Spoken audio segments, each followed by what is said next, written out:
Doctor S K. Singh और आज हम देखेंगे कि एमसीक्यू कैसे सॉल्व करते हैं, हाउ टू सॉल्व एमसीक्यू। और ये बहुत मोस्ट अवेटेड वीडियो है। सारे बच्चे, बहुत सारे मतलब बच्चे का कमेंट मैंने देखा, उन सभी कमेंट में बहुत कॉमन था कि सर एमसीक्यू कैसे सॉल्व करते हैं। तो हम इस वीडियो के थ्रू देख पाएंगे कि एमसीक्यू कैसे सॉल्व करते हैं और क्या स्ट्रेटजी, क्या प्लान होना चाहिए एमसीक्यू सॉल्व करने के लिए। तो इस पूरे सेक्शन को दो कैटेगरी में हम डिवाइड करेंगे, before exam and during exam. मतलब एग्ज़ाम के पहले जो भी आपके दिन बच गए हैं, मान लीजिए 15 दिन बचे हैं, 1 महीना बचा है, 1 साल बचा है, डिपेंडिंग ऑन दैट। और उसके बाद एग्ज़ाम के अंदर आपको कैसे एमसीक्यू सॉल्व करना है। तो ये आप वीडियो देखते रहे एंड तक, आपको बहुत ही फ़ायदा होने वाला है। तो चलिए स्टार्ट करते हैं कि कैसे एमसीक्यू सॉल्व करें। तो आइए देखते हैं कि बिफोर एग्ज़ाम में क्या इम्पॉर्टेंट पॉइंट हो सकते हैं। Practice MCQ. देखिए, प्रैक्टिस एमसीक्यू क्या है कि आपको एमसीक्यू ही एग्ज़ाम देना है। जैसे आप नीट दे रहे हो या एम्स दे रहे हो या कोई भी एग्ज़ाम आप कॉम्पिटिटिव एग्ज़ाम दे रहे हो, तो आपको उसके पहले एमसीक्यू प्रैक्टिस करना बहुत ज़रूरी है। अब ये डिपेंड करता है कि आपको कितना टाइम मिला है एग्ज़ाम के पहले। सपोज़ आपको 1 मंथ मिला है, तो उस 1 मंथ में आपका ये प्लान होना चाहिए कि जितने भी प्रीवियस ईयर के पेपर हो, एटलीस्ट मतलब 15 साल का पेपर तो बिल्कुल याद होना चाहिए, रट्टा होना चाहिए। तो आप उस 15 साल के पेपर जो हैं, एमसीक्यू हैं, उसे प्रैक्टिस आप करें, क्योंकि एट फाइनली आपको एमसीक्यू फॉर्म में एग्ज़ाम देना है। तो आपको एमसीक्यू पहले से आप प्रैक्टिस करेंगे तभी आपको वहाँ पे सोचना नहीं पड़ेगा। और आप 15 साल के पेपर खुद करेंगे तो अपने आप ही सारा क्लियर होने लगेगा।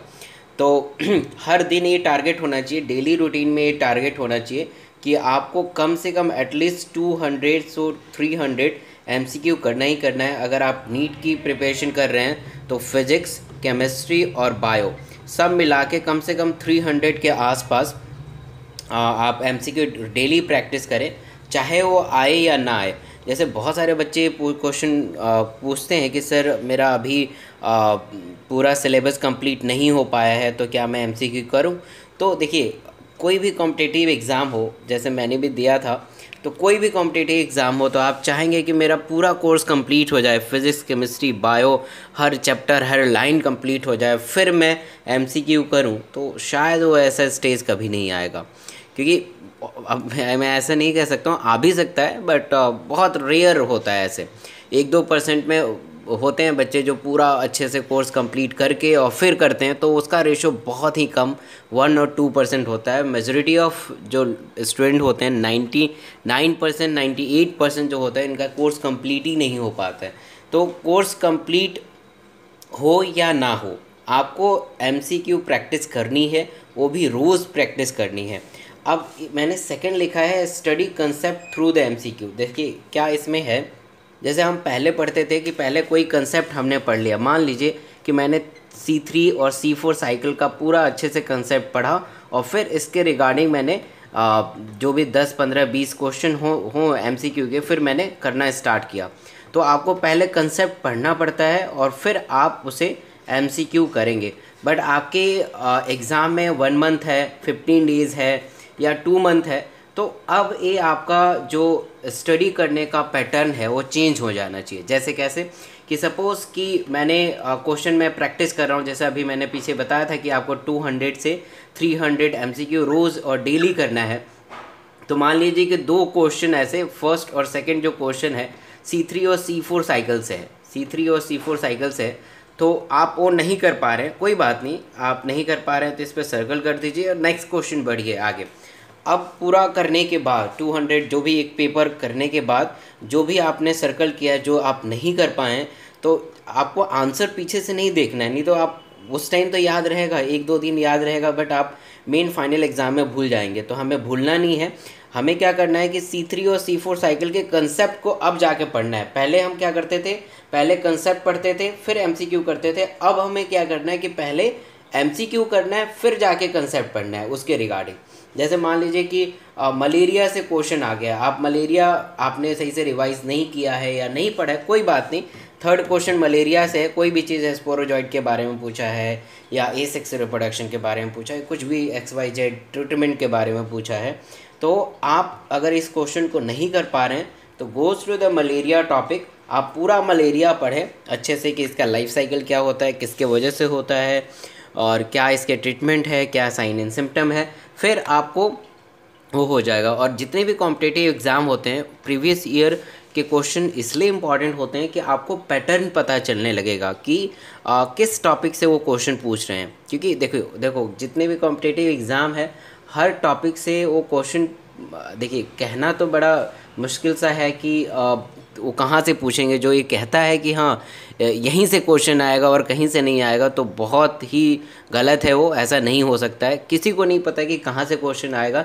जस्ट हम एक प्रिडिक्शन कर सकते हैं कि ये टॉपिक इम्पॉर्टेंट है।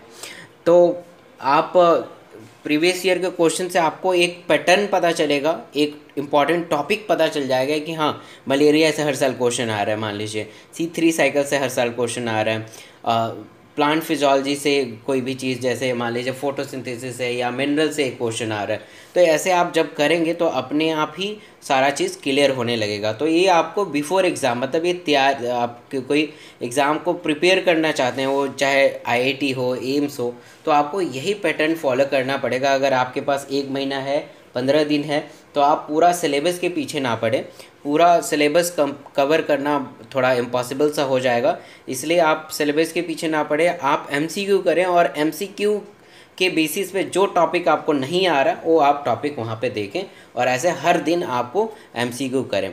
तो ये रही बात हमारी बिफोर एग्ज़ाम की। अब हम देखेंगे ड्यूरिंग एग्ज़ाम, जो कि बहुत ही ज़्यादा इम्पॉर्टेंट है। मैंने बहुत सारे बच्चों को मतलब देखा है, सुना है कि सब चीज़ आता है फिर भी एग्ज़ाम में कुछ नहीं कर पाते हैं, उनका आउटपुट 0 हो जाता है। वो कहते हैं कि सर आता तो था बट गलत कर दिए। तो ये सब चीज़ आखिर क्यों होता है, तो हम इस ड्यूरिंग एग्ज़ाम में देखेंगे। तो चलिए देखते हैं ड्यूरिंग एग्ज़ाम में क्या आपका प्लान होना चाहिए, क्या स्ट्रेटजी होना चाहिए। तो आइए देखते हैं कि ड्यूरिंग एग्ज़ाम में क्या आपको करना है। ये 5 इम्पॉर्टेंट और सबसे आसान स्टेप हैं, बारी बारी से मैं इसे एलेबरेट करूँगा। तो सबसे पहले है सिलेक्शन ऑफ सब्जेक्ट। मैं बताऊँगा इस सिलेक्शन ऑफ सब्जेक्ट में आपको क्या करना है। जैसे आपके एग्ज़ामिनेशन हॉल में आपको सारा एक पेपर मिल जाता है, तो ये 5 स्टेप को फॉलो करना है और आप देखेंगे कि बहुत आपके रिज़ल्ट में, आपके आउटपुट में बहुत इम्प्रूवमेंट होगी। And second is choose easy and average question and third is try to complete question in 2 attempt. इसका मतलब क्या है मैं बताऊँगा। एंड यूज़ एलिमिनेशन मेथड, आप किसी भी यूट्यूब पर सर्च करेंगे तो सबसे पहले इसी पे फोकस करते हैं, बट अगर हम आप नीट दे रहे हैं, एम्स दे रहे हैं, तो ये एलिमिनेशन मेथड वहाँ पे एप्लीकेबल नहीं होता है। चलिए फिर भी हम देखेंगे कि एलिमिनेशन मेथड क्या है।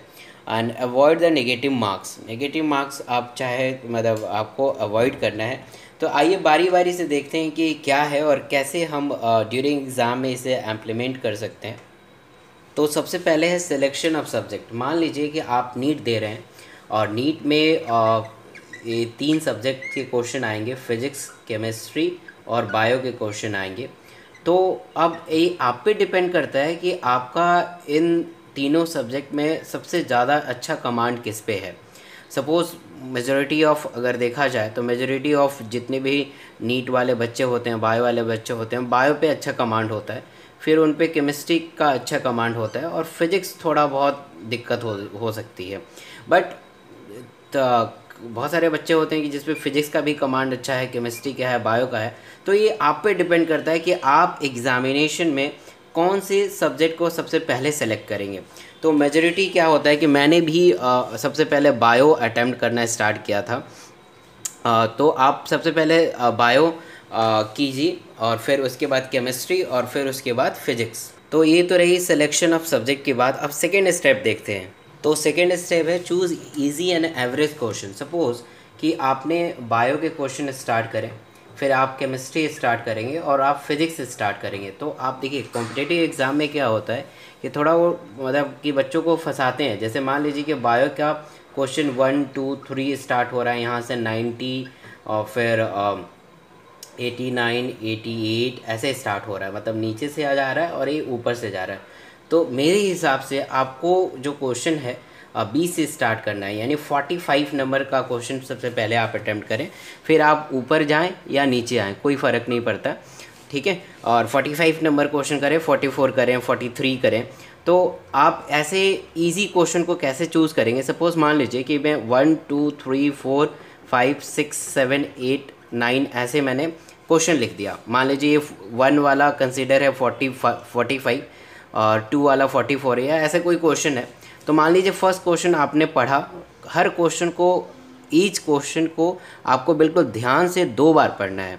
बहुत सारे बच्चे को करते हैं कि मतलब सिली मिस्टेक करते हैं, उन्होंने सही से पढ़ा नहीं, क्वेश्चन में नॉट लिखा था, उन्होंने यस के फॉर्म में आंसर दे के आगे। तो ये क्यों होता है? ये कहते हैं ना कि बहुत सिली मिस्टेक है, एग्ज़ाम में आउटपुट नहीं आता है। तो आपको 2 बार एक क्वेश्चन को 2 बार अच्छे से पढ़ना है और फिर इसके ऑप्शन को देखना है। अगर आप 2 बार पढ़ने के बाद इसके जो ऑप्शन है, 4 ऑप्शन है, आपको ऑप्शन बी बिल्कुल लगता है कि यही है, तो आप वहाँ लगाइए।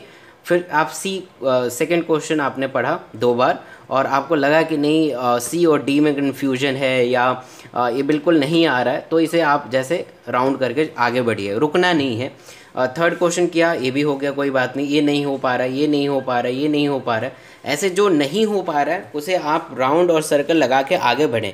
इससे क्या है कि आपने इजी और एवरेज क्वेश्चन को चूज़ कर लिया, एलिमिनेट कर लिया, और ये थोड़े से मॉडरेट टफ हैं या कुछ और इनका अलग कंसेप्ट है। तो सबसे पहले क्या करें कि बायो के जितने भी 90 क्वेश्चन हैं, तो आपको उस 90 क्वेश्चन में सबसे पहले इजी और एवरेज क्वेश्चन को चूज़ करके कर लेना है, और उसी के साथ साथ OMR शीट पे उसे सर्कल भी कर देना है, साथ के साथ सर्कल भी कर देना है।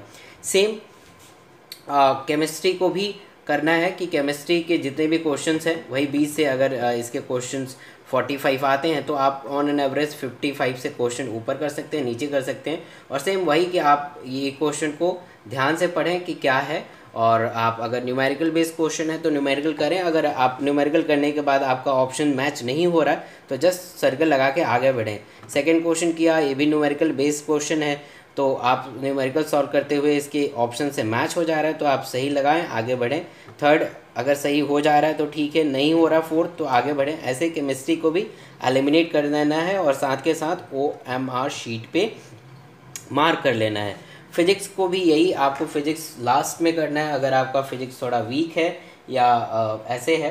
तो इसमें क्या करना है कि फर्स्ट अटैम्प्ट में आपको इजी क्वेश्चन को अटैम्प्ट करना है, जो नहीं हो पा रहा है जस्ट सर्कल लगा के आगे बढ़ना है। इस तरह से आप देखेंगे कि आप ऑन एन एवरेज 50% आप क्वेश्चन को पिक कर लिए हैं। 50% क्वेश्चन आपका बिल्कुल सही है, क्योंकि आपने वही क्वेश्चन किया है जो सही है। और कोई भी कॉम्पिटिटिव एग्ज़ाम हो, चाहे वो नीट हो, एम्स हो, कुछ भी हो, 50% तो आपका मतलब कि क्वालिफाई करने का क्राइटेरिया, आप अब अपने एग्ज़ाम को क्वालिफाई कर चुके हैं। अब मैं बताऊंगा कि इसमें कैसे ऐड करना है, आपको 20% और लेके आना है, 30% और लेके आना है, ताकि आप क्वालिफाई से आप सेलेक्ट हो जाएं। तो अब देखते हैं कि कैसे हम अपने मार्क्स को बढ़ाएंगे। तो नेक्स्ट आता है try to complete question in 2 attempt. 2 attempt में, पहले अटैम्प्ट में हमने क्या किया कि एवरेज क्वेश्चन और इजी क्वेश्चन को हमने एलिमिनेट कर लिया है। अब सेकंड नंबर पे आपको क्या करना है कि फिर से आपने बायो का OMR शीट पे आपने इजी क्वेश्चन कर लिया है, केमिस्ट्री कर लिया, फिजिक्स कर लिया।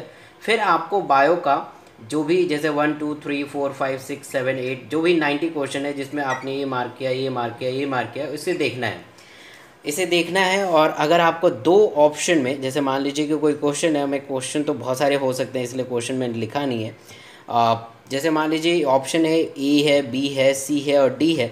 आपको लगता है ए और बी नहीं हो सकता है, सी और डी है, तो उसमें थोड़ा सा आपको एक मतलब कि रिस्क लेना पड़ेगा कि चलिए कर देते हैं, सी कर देते हैं। अगर आप 3 ऑप्शन से ज़्यादा में कंफ्यूज हैं, जैसे बी भी आपको लगता है होगा, सी भी होगा, डी भी होगा, तो उस क्वेश्चन को ना करें, ठीक है, क्योंकि आप करेंगे तो खामोखा गलत होगा और जो भी आपने 50% आपने इजी क्वेश्चन से गेन किया है उसमें से मार्क्स डिडक्ट हो जाएंगे।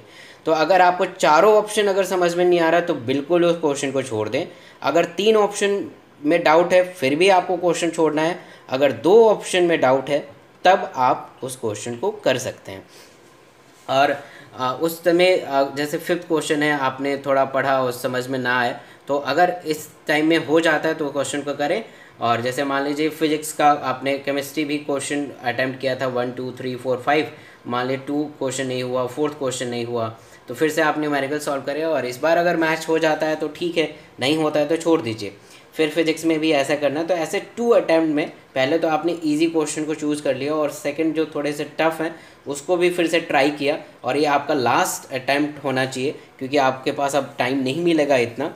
तो ये सेकेंड अटैम्प्ट में आपने सारा कुछ कंप्लीट कर लिया और ट्राई करना चाहिए। देखिए अगर बहुत सारे बच्चे अलग अलग कैटेगरी के हैं, कैटेगरी इन द सेंस कि कुछ एवरेज बच्चे हैं, कुछ थोड़ा से उससे ऊपर हैं, तो आपको टाइम क्या होना चाहिए कि जैसे 3 आवर्स मिलते हैं बायो में, मतलब पूरे एग्ज़ाम में, तो बायो आप ट्राई कीजिए कि 45 मिनट्स में कर पाएँ, 45 मिनट्स में कर पाएँ। केमिस्ट्री और फिजिक्स को आप 1 आवर दें, 15 मिनट मिलता है तो उसमें आप और भी देख सकते हैं कि बायो का जो टफ है, तो ऐसे आप टाइम मैनेजमेंट कर सकते हैं। ट्राई कीजिए कि बायो को 1 घंटे के पहले ही सारा कंप्लीट कर दें, तो इससे आप अच्छे से फिजिक्स पे ध्यान दे पाएंगे, केमिस्ट्री पे ध्यान दे पाएंगे। तो फोर्थ ऑप्शन है यूज़ एलिमिनेशन मेथड, काफ़ी इम्पॉर्टेंट है। एलिमिनेशन मेथड से आपको अगर कोई क्वेश्चन है और ए ऑप्शन है, बी ऑप्शन है और उसमें एलिमिनेट करना है, तो आप एलिमिनेशन मेथड को यूज़ करके उस क्वेश्चन को कर सकते हैं। हालांकि नीट और बायो में ज़्यादा एप्लीकेबल तो होता नहीं है, 1-2 क्वेश्चन में हो जाए तो अलग बात है। और सेकंड है आपको नेगेटिव मार्क्स से बचना है। आप नेगेटिव मार्क्स से कैसे बचें कि आपको जो आता है वही करें, और 2 ऑप्शन में अगर डाउट है तो वो क्वेश्चन को कर लें क्योंकि 1/4 नेगेटिव मार्किंग होता है, तो आप उस क्वेश्चन को ना छोड़ें जिसमें 2 ऑप्शन में डाउट है। अगर 3 ऑप्शन में डाउट है या चारों ऑप्शन में डाउट है तो उस क्वेश्चन को छोड़ ही दें। सो आई होप कि आपको ये वीडियो पसंद आया होगा और आपके एग्ज़ाम के आउटपुट को बढ़ाने वाला ये वीडियो है और आपको सेलेक्ट कराएगा ज़रूर। आप मेहनत करते रहें, हार्डवर्क करते रहें। All the very best. और ये आपको वीडियो सही लगा हो तो प्लीज़ इसे लाइक करें और अपने फ्रेंड के साथ शेयर करें, और अभी तक इस चैनल को सब्सक्राइब नहीं किया है तो प्लीज़ सब्सक्राइब करें। और सब्सक्राइब के बटन आपके नीचे डेस्कटॉप पे है, राइट साइड में रेड बटन है, इसके साथ बेल का बटन है, तो उसे आप अगर क्लिक कर देंगे तो जो भी वीडियो मैं डालूँगा तो आपको नोटिफिकेशन के थ्रू मिल जाएगा। All the very best for exam. Thank you so much.